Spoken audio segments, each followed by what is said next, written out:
Avez-vous eu l'occasion d'explorer votre langage d'amour?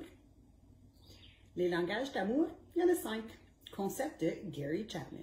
Chacun d'entre nous a un ou deux langages d'amoureux favoris, une façon particulière d'exprimer son amour à l'autre. C'est vraiment intéressant de comprendre son propre langage et celui de son partenaire.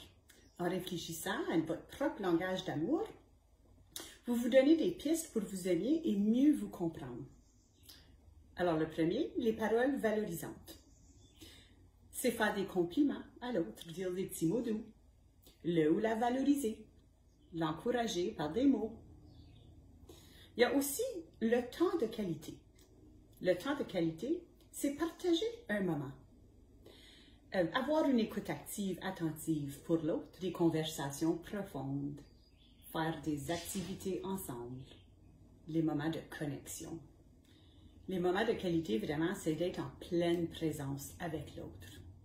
Peut-être tu favorises les services rendus. Si votre langage d'amour, c'est les services rendus, vous aimez appuyer les autres, faire des petites choses ou peut-être même des grandes choses. Avec les services rendus, on fait des choses pour les autres quand ils ne n'attendent pas.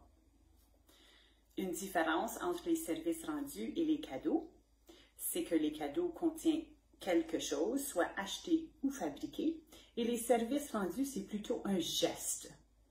Alors, en parlant des cadeaux, si votre langage d'amour, c'est les cadeaux, vous aimez offrir des choses aux autres. Alors, quand je dis des choses, c'est parce que, comme j'ai dit tantôt, le cadeau peut être soit acheté ou fabriqué. Ça n'a pas besoin d'être des choses grandioses, ça peut être tout petit. Alors, si vous aimez donner des cadeaux et vous vous trouvez toujours à penser aux autres lorsque vous faites du shopping et vous achetez ou lorsque vous fabriquez de quoi, fort probable ton langage d'amour, c'est les cadeaux. Si tu trouves à rendre service aux autres par l'entremise de petits gestes, ton langage d'amour, c'est probablement les services rendus.